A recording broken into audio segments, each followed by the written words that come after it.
Hello everyone. Let's continue our dungeon crawl for session 5, I guess we're up to. Where we just left off, Izzek, he defeated some underwater abomination that was attacking him with tentacles and drowning him, trying to constrict him to death. But he managed to defeat it, not without taking some wounds and having to take a short rest. Treasure chest under the water here. You didn't really have much luck getting to it. Now, normally, you don't have to stymie your characters like that. One of the first things I've learned in solo plays, I could always I rolled a demon. I could have said, well, he still broke the padlock, but XYZ happened to him, suffered a loss instead. But I think for Izzek, it's more of a matter of will. He really isn't all that interested in the chest. He thinks really the chest could just be part of the trap for this monster. As a matter of fact, as he's sitting on the edge of the pool drying off, a little disheartened at not being able to do anything with his chest, he notices something a little bit unusual. Over here, there's a passage out of this room that really you could only see if you were up close to the water. It's hidden behind a curve in the cave here, behind stalagmites and stalactites. You would have to be at the edge of this water to notice this other exit out of the cave, which likely would have prompted an ambush by that undersea or monstrosity. That's more interesting to him than that chest that's under the water. So, yeah, after Izzek dries himself off, cleans up, he goes down south on this passage. This is different. This passage is completely built of stone off the other side of this cave, reinforced and sturdy, intentional design over here for this side of this cave. He shines his light around, even on the ceiling. It is fully in stone walls, door and ceiling, stone floor. This is going to lead him to kind of waypoint 1 of the story that he needs to kind of go through. Let's see. I wrote something for that as well. This is forgotten storage. Here we are. The door to this room is locked and clearly trapped by ominous glowing ruins. Even if the door is penetrated, the room is not safe. The vault is not intended to hold valuables or treasure, but items that remain intact from centuries ago may yield unexpected rewards. Find a clue on how you may put an end to things. There we go. So, as Izzek approaches the hallway, sure enough, he gets to this stone door. His light shines down. He's got his lantern, his oil lamp on. It's dark, silent, slightly chilly in this room, as a matter of fact. But this door, he can see it even as he gets closer, is slightly glowing with orange and purple runes all over it. As he approaches this door, these runes begin to pulse kind of ominously. I think, let's see, I'm not sure what kind of skill checks Izzek can do here. I hadn't really thought about that too much. There really isn't a whole lot when it comes to detecting magic. Myths and legends, maybe. That's always a weird one. Myths can be just about anything. Spot hidden. I don't think there's anything hidden here he needs a spot. It's right in front of him. I guess I can roll Myths and Legends, although it's pretty obvious. I think he's going to figure it out pretty quick. I'm going to roll Myths and Legends, see if there's any more information he can provide about this. A 2, that's a success.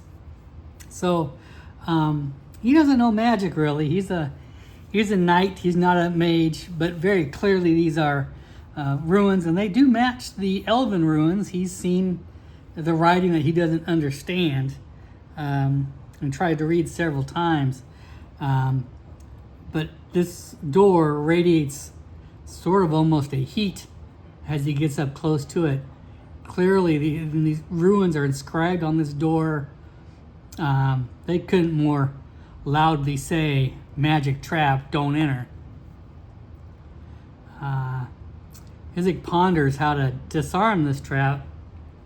If it's possible to disarm this trap. But then he remembers something, well, right off the bat. He's got a potion of magic begone that he got sort of by the frog people shaman grandmother, unintentionally kind of gave it to him, and told him, yeah, pour it over magic disappears, maybe 1 hour, then magic come back like nothing happened. He takes out that vial in a little clay vial, uncorks it. Smells kind of bad, like rotten seaweed. Yeah, he tries it. He pours it. He stands up as tall as he can. He pours it over these ruins at the top of the door. Sure enough, these ruins vanish, disappear. Suddenly looks like a normal stone door. He seems to have gotten rid of the trap. Is the door locked? Well, let's go to the Oracle. I think the ruins probably would have covered it pretty well. Yeah, let's try it. 1, extreme no. The ruins apparently were what was keeping the door protected. The magic traps. Why would you need to lock a door when you have that well trapped? He pushes on the door and it swings open without any issues. In front of him is kind of a weirdly curved room. Another stone block kind of right in front of him. It kind of circles around. He goes into this room. It appears to have once been maybe a storage room. It looks like this room at one time would have been stacked to the ceiling with crates, because there's some rotten wood left, decaying fabrics, everything. But over the centuries, everything in this room's kind of collapsed. Whatever was in here, even though it may be protected by this magic door, magic ruins, the items in here weren't magically protected from decay, and they have collapsed all around them. I think I'm going to search this room because there are things in here to be found. Let's do a spot hidden.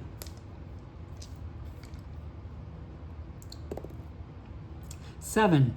He succeeded a spot hidden. I might do a sequence of them. I think I'm going to do a spot hidden. I think I'm going to shuffle my treasure cards. I think I'm going to draw a treasure card. As he rummages through all these broken boxes, there are stone containers in here as well. Iron containers in here as well that have also kind of fallen apart with time. Most of these things seem to have contained like clothing, perhaps. He finds like symbols that maybe have been one time like religious symbols or relics, something like along those lines. There's pottery in here as well that might have once contained liquid. The liquid is all since dried out. Like I said, this was a storage room. The weird thing is, like I said, it looked to me like it was really full. It's still, he has to climb over a lot of detritus to get further into the room. At one time, all this stuff may have stretched from floor to ceiling. But now it's just a mess of detritus on the floor. You just find a bag of copper coins. 2d6 plus 10 copper coins. 15 copper coins that have somehow been discarded, lying on the floor, the bag rotten. That's going to shove me up to 33 copper coins. However, you know, Izzek's broke. Oh, I can roll a d6, see if that's a magic item. I forgot. We're doing that, right? Oh, look at that. A 6. It's going to be some sort of very minor magic item. I'm going to subtract those coins back down to 18 again. All right. We'll save this for other time. This is going to be a very minor magic item being based off of copper coins. But we'll roll for something for minor magic and see if I come up with something. I think I want to make an awareness check. He fails the awareness check. So he continues searching this room. I think I'm going to do another spot hidden. He fails. He gets further and further into the room. He narrows it down over here. He's trying to be careful as he's going about on this in case, you don't want to step in it. The floor is covered in detritus. Old broken crates where the wood's just kind of rotten out. Like I said, rotten clothing. Bits and scraps of metal that may have once been belt buckles, buttons, all sorts of things in here. It's very full. He gets up to this end of the room of the notch here. I'm going to have him roll another spot hidden. Nope, doesn't see anything. Searches this corner over here, finds nothing. Comes to this bend over here. It's been right here. I'll have him search again. And I'll have him make another awareness check. 4, he does search. Oh, he finds some trade goods. That seems appropriate. A spyglass, right here. Perfectly intact spyglass, made of bronze and copper, and it's intact. It folds and unfolds. This is a good place. He'll keep that. That's a piece of treasure. He's gonna make another awareness check. A 7. As he picks up that spyglass and starts looking through it, it's a legitimate spyglass. That could come in very handy for him. He hears something very strange. A heartbeat. So it sounds like a pulsing, low, rhythmic sound. Faint, but coming from the back of this room over here. He makes his way towards it. I'm going to have him make another spot hidden test check. Which he fails. Okay. As he approaches the back of the room, he's going to get hit by a small trap. Because he didn't spot that trap. He's going to give a chance to evade it, I think. Let's see. Let's go to my trap page in here. This isn't going to be a very major trap, but nevertheless, he's going to get hit by a trap hidden under this detritus. He activated the trap, and he's going to try to evade it. But let's see what kind of trap it is first. 18, roll twice, ignoring this result. I hate my life right now. Really hate my life right now. 20, dragon. That's okay. I ignored that. I'm going to ignore that result. I'm going to ignore that result. You're going away, dice. I'm going to this other d20. 16. I'm not doing a teleporting signal to a waypoint. I refuse. I've done this before on that first level. I am not doing another waypoint. I got plenty of waypoints in here. Oh, curses. If I do a new waypoint,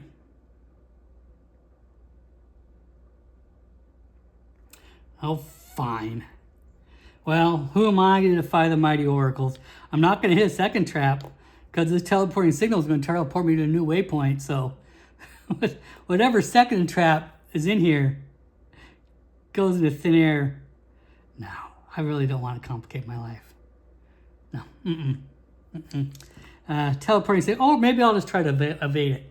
Let's see if I can evade that teleporting signal. Maybe there's another trap in there. Maybe if I can evade it, I won't have to worry about it. I really don't want to deal with it. Okay, let's see. Where's my evade? I have an evade of 11. I'm gonna push it. Okay, 9. I'm gonna go back to dazed. That short rest took care of my dazed, but I'm gonna leave it checked in there. Okay, I'm just gonna evade that teleporting signal by pushing my luck. So I will say that indeed, as he's rummaging here, he's trying to move towards the back of the room. He does indeed notice another magical sigil on the floor, buried under the dirt, which he accidentally stepped on. He jumps back just in time. The thing explodes in a light beam, and suddenly there's a bare spot on the floor where whatever was laying over that signal gets teleported somewhere. Now it's nice and clean right on that spot, and the signal has disappeared. But as he jumped back, unfortunately, he triggered another trap. 9. There we go. I like the way that worked better, even if I had to push my roll. At least I'm not having to be teleported to another place. 9. Piercing spikes. He hears another click as he hits another pressure plate. He tries to evade this as well. He does succeed. Spikes, fortunately, he's only, 4.5 feet tall. He's lucked out before with traps being meant for taller people. Spikes whirl over his head. If this was an elf, it would have nailed that elf right in the side, right on the shoulder. But fortunately for Izzek, these spikes that shoot out of the wall fly right over his head. Izzek's a little nervous now. That got a little leery. He's gonna, let's see, there's really nothing else other than spot hidden that would really be appropriate for these sort of things. I think maybe he's gonna try just to be slower. Maybe I'll make a sneaking roll. He's gonna try to proceed through this very slowly and very carefully as he gets to the back of the room. I don't know if it'll do anything to be that, but yes, he succeeded on his sneak. So I'm going to say it's going to allow him to evade any other traps that he gets through here. And he's going to roll one more spot hidden check. The back of this room in here are lined with stone shelves. That appears to be where that strange noise is coming from. He did succeed on that spot hidden, just barely. The walls lined with, like I said, shelves. Once again, there's a lot of clay containers on there, metal containers on there. And he's able to detect where that sound is coming from. This shelf would have been very hidden back here in the corner, buried behind all this massive junk in here at one point in time. But this room being so full of detritus, he's got to climb over repeatedly and traps repeatedly. Getting to this back shelf alone is a feat. There is a large clay urn sitting on there, sealed in wax. Inside this urn, as he picks it up and holds it, you can feel a rhythmic beating in there like a heart. He's going to make a myth and legend roll.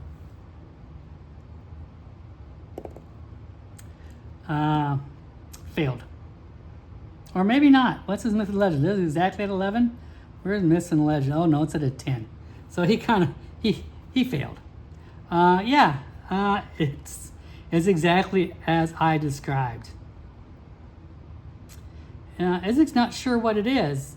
It's sealed in wax, giant cork, and holding it, he can feel it in his hands, a slight vibration, pulsing vibration in this thing.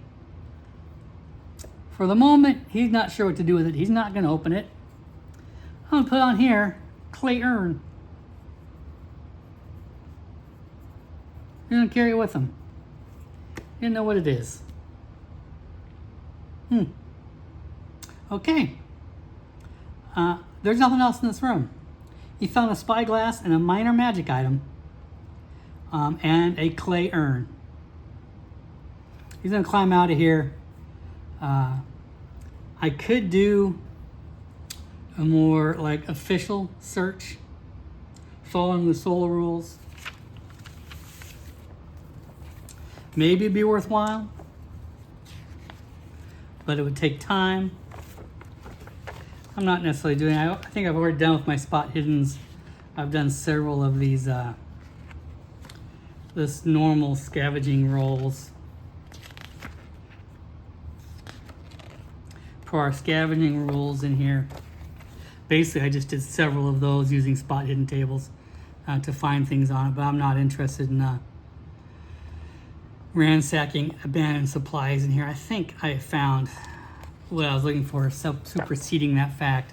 I could do this searching, which is kind of what I did with the spot hiddens, to find more specific things. But you know, I think Izzek's found enough. A spyglass, a minor magic item, and a clay urn with a strange pulsing heartbeat. He leaves this place. He goes back out to the main room. I'm not going to make him... Maybe I will make him make another acrobatics check. He's left the room and come back. It's still covered in slick. I think I'll have him make another agility roll just to make sure he navigates this area easily. 16. Oh, no. 16. That is well over his agility. Oh, I forgot he had daze too, so he would have got a bane on that anyway, with the daze condition. Oh, yeah. Well, he failed it anyway. I guess I could roll to see if I get a demon on the second one. Okay. He would have succeeded if he didn't have a bane. Or if he had a boon instead of a bane. Anyway, yeah, so he slips and falls. Makes a rather loud noise as he does so. Otherwise, he doesn't hurt himself. He just tripped. It's not like he has that far to fall. But he did make quite a clutter. And as he fell, he picks himself up again. I'm going to have him make an awareness check. He succeeds. Hears voices out in this hallway, he swears. Out here in this hallway, he's pretty sure he hears voices. Did he hear it well enough to understand? So, he can't read Elvish.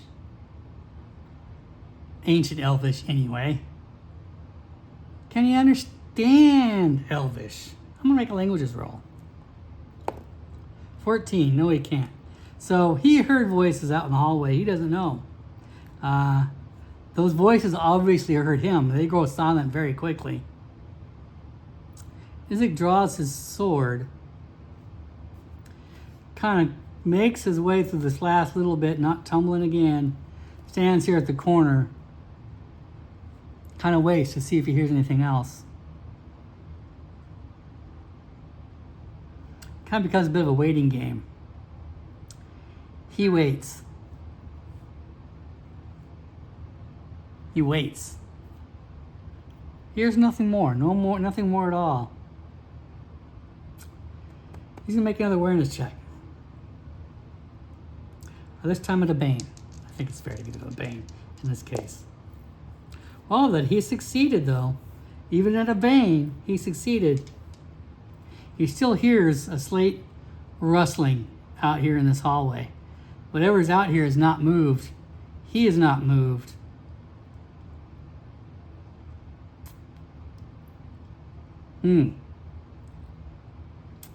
I could try to set up some sort of ambush or something. Something's waiting for him out there in that hallway.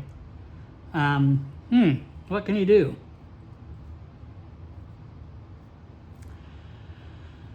Well, he can try to sneak at a bane.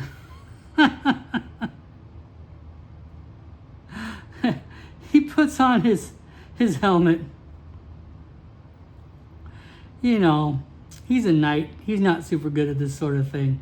He knows someone's out there waiting for him, but he doesn't have any ranged weapons. He doesn't really have anything he could use that he could throw out there. You know, he might be able to throw a torch out there or something. But it's one of those things where whatever's out there knows he's in here. And he knows they're out there. He doesn't know what's out there. Could it possibly be Amina and Rebel? He doesn't think so. So they walked off. Probably only likely be one thing out there. Oh, what the heck. He's gonna go out in that hallway. We're gonna roll for initiative. Let's see. Although I do have, technically speaking here, some soapy water and a boiling cauldron. No, I'm just kidding. I'm not keeping that. I know I'm getting into a combat, but this is more of a random combat. This is my threat counter combat, to be honest with you. I think I failed enough with that other demon in there. Failed on this sort of thing. I was kind of planning on this being my threat combat, to be an ambush. It's just that he succeeded on a Bane on his willpower, on his awareness check, so I'm not going to give him an ambush roll. How many elves are we facing? You knew it was coming up. I had to fight some elves. I'm going to say, let's see, we've got Vacant Empire elves, Vacant Empire mages. I'm going to say he has indeed got 3 opponents in that hallway. I'm going to roll 3d6. If I roll the 6, they're going to be a mage. Otherwise, they'll all just be elves. There is 1 mage in that hallway. 2 Vacant Empire elf warriors. Yeah. These are fairly narrow hallways, but as he storms out there, indeed, 3 Vacant Empire elves are out in this hallway. They're not surprised to see him. They heard him. He's not surprised to see them. They have their weapons drawn. He has his weapon drawn. His weapon, the elven sunblade named Aldir, pulses with an ominous purplish veiny hue as it senses elves in front of it. You can sense it groan, both in thirst and in agony, as it searches for blood. We're going to go straight to initiative. There's no halting combat in this. Like I said, we're not going to get a whole lot of combats, but I knew that if I wanted this this threat combat, it would have to be vacant elves. We got to fight a few elves at some point, so I guess we're just getting it out of the way a little early. So, I'm going to do 1 initiative, or 2 initiative from me. I'm going to do 1 initiative for the Empire Elf Warriors, 1 for the Mage. When that Mage turn comes up, I'll figure it out. Izzek goes first. He charges into the first elf he sees, which is one of the warriors, trying to catch them at least by an onslaught. If not surprised, they are a little surprised that he charges them that quickly. Is going to attack. He hits. 2d8 plus a d6 because they're elves, plus a d4 because of strength bonus. Oh my goodness. My goodness gracious. 6. That's 13 plus another d8. 13, 16.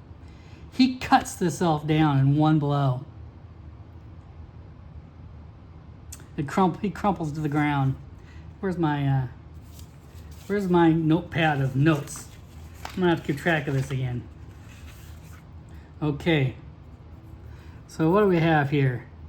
We have 1 elf who's gonna rise next round with a d6 hit points, a 16 hit point elf, a 12 hit point mage. Okay. Yes. One of the elves get cut to the ground right in 1 blow. The next elf is shocked.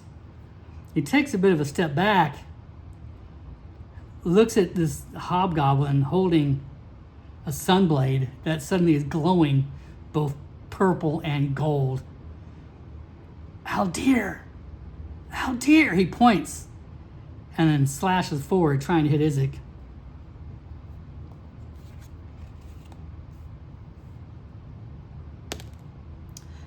That elf hits. I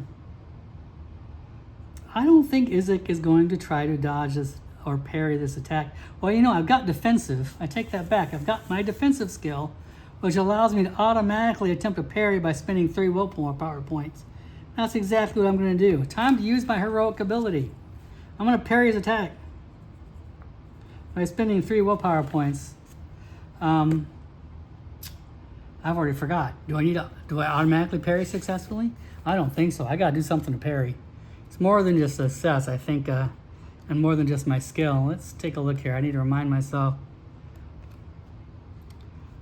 Parry, parry, parry.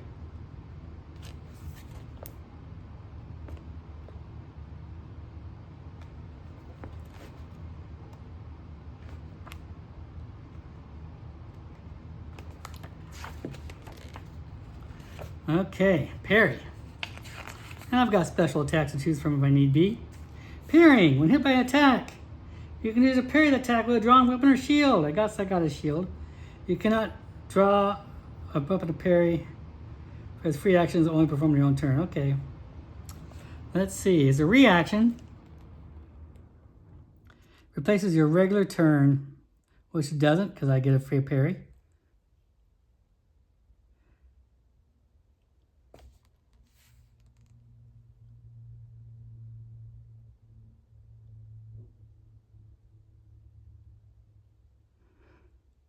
Okay, yeah, it just counts as, that's right. my shield, it counts basically as a strength attack or whatever is most appropriate. Shield's a blunt attack, so it's going to count as hammers. So I need to roll a 12. It hasn't been that long, but it's been a little while. Finally fighting some NPCs, so I'm going to try to parry on a 12. I succeeded in parrying that attack. It did cost me 3 willpower points.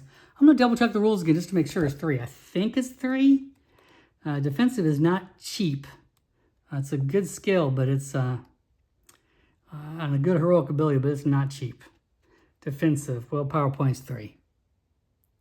I can use it multiple times per round. Although you can only parry the same attack once, and you can't dodge and parry around. So it did cost me 3 power points, but I successfully dodged that attack. Is this going to go? I'm going to try to attack this mage. I see a guy in robes. Now that I've cut down the guy in front of him, who's still laying prone on the floor, he's not going to rise again until next round. I'm going to try to attack this mage. 2, I hit. Okay. Wow. 2d8, 2d6.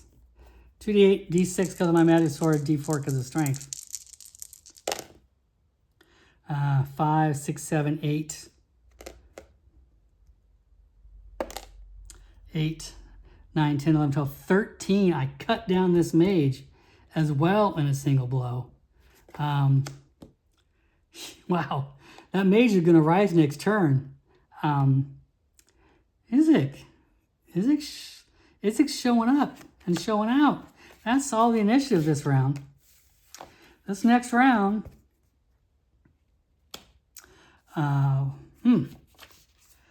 one warrior, right? That first warrior he cut down rises back up, jumps up to his feet with 6 hit points.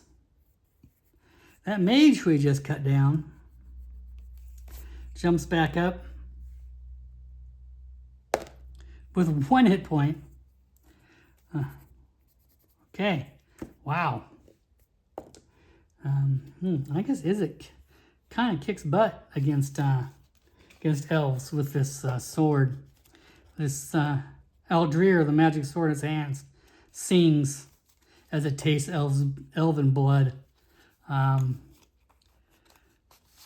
These undead elves, I would say, would be terrified if they knew how to be terrified, but they don't really know how to be terrified. They know is they hate Nightkin. But they recognize the sword in his hands. I'm sure they're horribly confused. I would be. Izzek. Warriors. Mage. Izzek's going to go first. And he's going to try to cut down that wizard. I haven't rolled for the wizard's magic school yet. I don't know what all he could do, but it would be nice to kill him before he has a chance to do anything. All I really need to do is hit him, which is a dragon. Wow. He cuts down that Elven Mage. I don't have a check on swords yet. I'm giving me a check on swords. Yeah, this mage stands up and falls down. Boop, boop. Kind of in the blink of an eye. Up and down. Because I rolled a dragon on that roll, I don't think... You know, the solo rules talk a little bit about dragons and demons. I just want to take a quick look at it. I'm kind of curious. I don't have any thoughts in my head as to what other benefit I could get from that dragon other than cutting that mage down. That seems pretty worthwhile. Press the others' action, reveal an opportunity to clue you trigger unexpected benefits. Action yields greater results than usual. I can't really think of anything that's really going to help. Maybe, I think we'll just keep it. He cuts the elf down. Both warriors are standing there. They both, I get to go again though, don't I? It's going to go again. He's going to attack that elf with 6 hit points who just got off the ground. He's used to these elves rising from the ground a little bit now. 11. He hits. This elf only has 6 hit points. 1, 8. This second elf cuts down. So those 2 elves that stood up didn't last very long. This second elf warrior attacks. Because Izzek went, he can't parry unless he wants to use his defensive ability. I'm not sure I want to spend 3 willpower points again. It's an expensive ability, defensive is. I think I'd rather save it for something very threatening. Still, he hits 2d6 plus a d4 damage. These elves, you know, they do some damage. 6, 7, 8, 9, 10. Izzek's going to lose 3 hit points.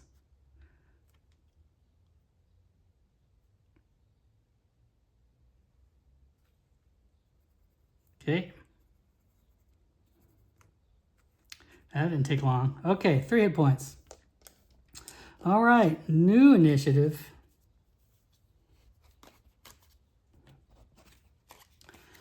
Wow, I'm not really, honestly, not planning on being in combat every single time here.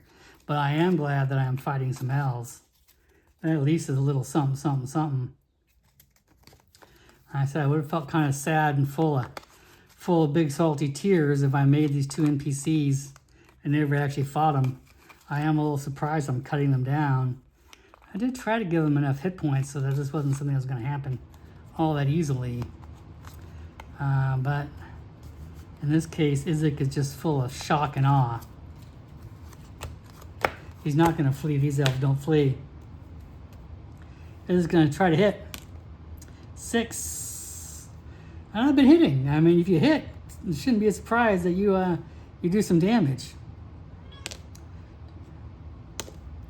9, 10, 11, 12 hit points of damage on this elf. Elf has 4 hit points.